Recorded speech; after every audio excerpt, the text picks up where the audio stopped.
Hey y'all, welcome back to Red at the Wire. Well, we've already covered the Rebel Stakes, but we've got another Derby prep at Turfway on the synthetic on Saturday night. It is the John Battaglia Memorial, ungraded at 175,000. It's the seventh race on the Saturday night card, and stress that Turfway runs at night. Just for those of you who don't know, that's why I put I put the night gate shot up there for a little reminder, and this is for the 3-year-olds.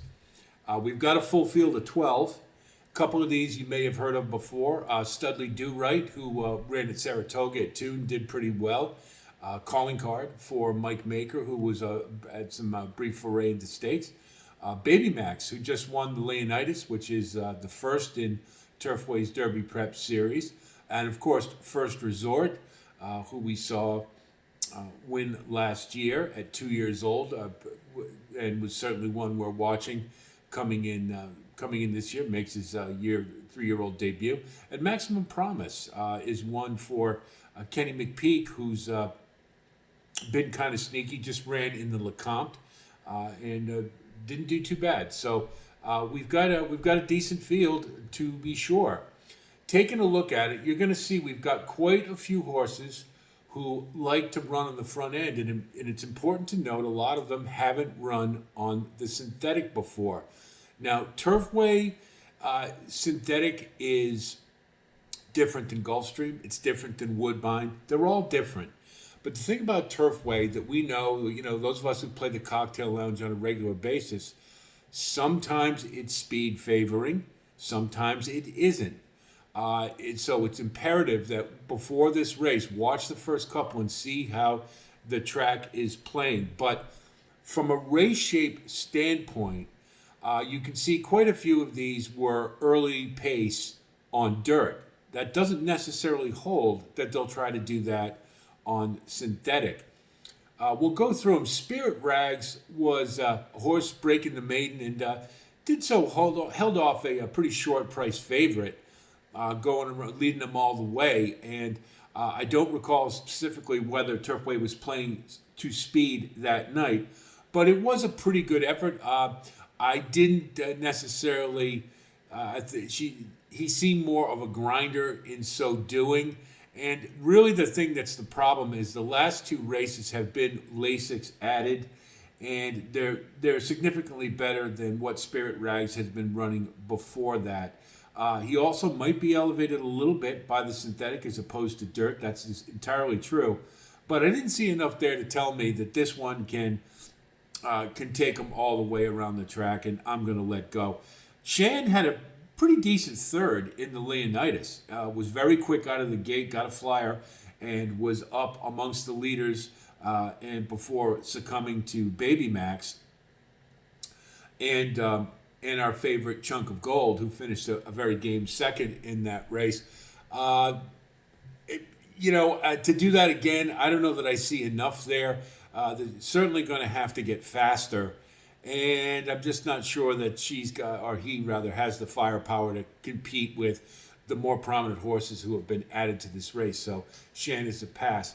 Studley Do Right might be a little bit of a surprise that I'm letting go, but this horse, ever since that second start at Saratoga, really has been a disappointment. And it's the way that he's not winning that I didn't like. John Robb brought him into a state-bred stakes race. I believe it was in Maryland. And Studley Do Right couldn't get the job done there. Moved back up to, I believe it was the same race that First Resort won. I believe it was the Jockey Club at Kentucky, if I'm not mistaken. I may be, I'm sorry. And I don't know that 2 turns is really what this one wants. And I'm not sure this one has necessarily, would have to move forward at 3. And I don't like the tab. There's just a lot of things I don't like about this horse. Now, could very well be elevated by moving to synthetic if you want to use Studley Do Right. I don't blame you, but I don't see enough to tell me that this one is really in the same class level as some of the other more prominent horses in this race. And for that reason, I'm going to let Studley Do Right go. California Burrito, I think, is a good synthetic horse. What bothers me a little bit, and it does with quite a few in here, is that she or he, I don't know why I keep saying she, sorry. He kind of, he, his last race was all, he got a lot, the fractions were extremely soft to start before he came back and closed. And again, I've noted it before, but when I start seeing horses where their pedigree is a little bit iffy for 2 turns, and then you start seeing that they're lingering a little further back as the distances get longer, that does give me a cause for concern that perhaps the distance is a challenge to them. Now, synthetic, they probably can get a little more than they could on dirt. I think that's fair to say. So for that reason, I think California Burrito, while being, I think is a nice horse, running at a track that he's done well on, we can use him in the mix for sure. But I'm the top end, and the way this horse runs makes me nervous to put on top. So now we come to First Resort, who's making the debut at 3 and won the Jockey Club. And at first look, visually, it was pretty impressive. Was up near the pace, kind of got the jump on Jonathan's Way and some of the others, and drove home, and it looked awful good. But, you look back at those fractions, pretty soft on the front end. And, I kind of go either way with it as a race. I think this is a good horse. I just not sure that I'm as excited as perhaps I might have been at 2 years old. Now, is making the debut at 3. Owen Hardy is okay, but not great with long layoffs. And, the tab is okay. Looks like there was a little trouble about 3 or 4 works back. So any interruption in training, sometimes it's a detriment. Seems to have recovered from it, so I don't know if it's that big a deal. I just don't know if I can take this horse at really a short price in a 12-horse field based upon really one effort. And I think synthetic is going to be fine. I don't think he's going to have a problem with it. And I think you have to use him. I'm certainly going to, but I'm going to try to beat him. I don't see enough there to tell me that he's just so overwhelmingly better than the rest of the horses in here. Maximum Promise ran in the Lecomte, I believe it was, and I thought, hugged the rail all the way around the track, kept on pretty well. I didn't think it was a bad effort. It just kind of couldn't muster enough to get the job done. But this field isn't as good. It's a little bit of a class relief, and I kind of have a feeling that's why Maximum Promise is here. Kenny McPeak is, he's a sneaky trainer. I mean, when you don't expect him to run, they do, and when you do expect him to run, they don't a lot of times. I think this one will be tactically in a pretty good position, even from the 12 hole. Should be able to get into a decent spot, and then it'll be a question of whether Maximum Promise is good enough. I think the pedigree is 2 turns. That's really one of the things that I like about my primary runners in here are 2-turn pedigree, because there's a lot of them in here who, frankly, I think 2 turns is a bit of a stretch even on synthetic. So Maximum Promise at 8-1, I think, is a horse that positionally should have a little bit of an advantage and should have the stamina to stick around. So we'll throw Maximum Promise in there potentially. Banks I expected a lot more of in the Leonidas and really laid an egg, and it was a bit of a surprise. Really just didn't fire at all. The 2 races prior to that had shown progression and nice improvement. So, and I believe Banks was the favorite in the Leonidas and just didn't fire. I mean, there was really, I didn't see any explanation for it. This horse is certainly eligible to bounce back. But again, it suffers from a questionable pedigree, like quite a few of the others in here for 2 turns, and I just, for that reason, I'm kind of iffy. I didn't draw a line through him because I could kind of go either way. If you want to throw him underneath for the price, I could see it. But Banks looks like maybe could be kind of a wise guy horse here a little bit. I just don't want. Burden's Baytown isn't good enough. That's it. Calling Card was a horse I was really high on. had that ultra impressive maiden win, and then kind of came back in the Lecomte.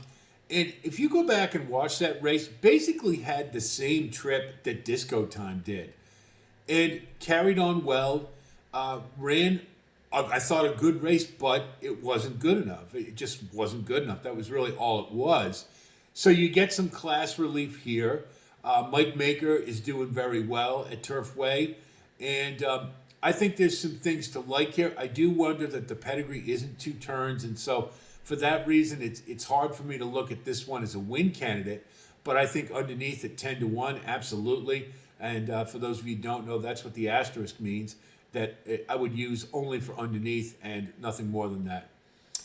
Baby Max won the Leonidas, and it was a pretty impressive effort, but you go back again and look at the fractions, kind of soft on the front end, and this horse doesn't necessarily have 2-turn pedigree, and so I'm not so sure that he'll get the quite the same easy setup as he did last time. And again, I hate to keep harping on it, but I see a lot of horses in here where 2 turns isn't necessarily what their pedigree says. And I think Baby Max is one of them. So underneath, pretty classy. Just not so certain that he can run back to that last race. So put him in the mix, but I don't know he's a win candidate. So looking at all of this, I think First Resort is beatable. Of the more prominent horses, I don't really see one that I really like who looks to me like they can beat him. So I'm going with a bomb, and that's King of Ashes. Now, for those of you who are cigar smokers like me, we have a sentimental place for King of Ashes, but that's not it. You guys know I do not like taking maidens going into a stakes race. But what I saw from this one at Gulfstream, and again, we know the surfaces are different. I grant you that.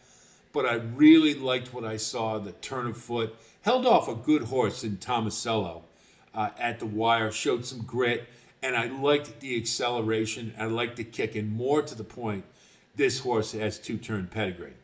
And for those reasons, in a field that I think is got a lot of vulnerability in it, I'm going to go with the long shot. I'm going with King of Ashes to take down the Battaglia.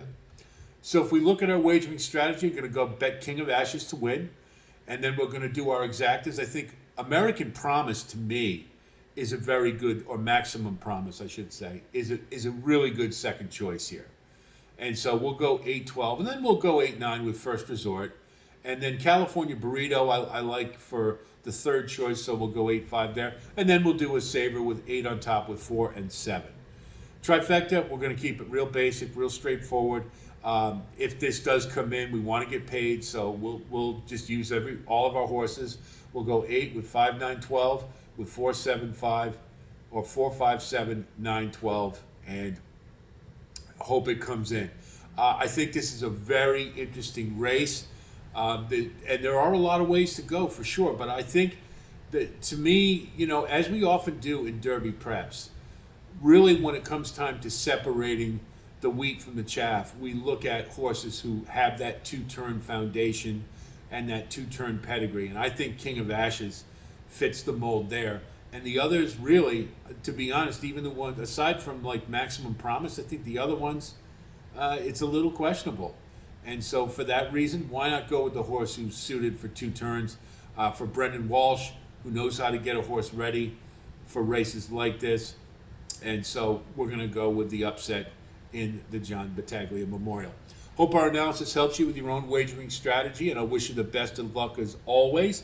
We have postings this week for Oaklawn's late pick 5, best bets and value plays for Sunday's card at Oaklawn. Very important to know that. We've got individual postings on the Rebel Stakes. Go back and take a look at that, as well as the Honeybee, which is an Oaks prep, will be run on Sunday in conjunction with the Rebel. And we're going to continue on with our Kentucky Derby top 10s, and we will have race replay analysis for all the graded Derby preps. So lots of content will be coming on a weekly basis from Right at the Wire, so stay right here. If you do like content like this, of course, please like and subscribe. Thanks so much to all of you who have come on board. We do appreciate it. That's it from here. I'll talk to you soon, and until then, be well.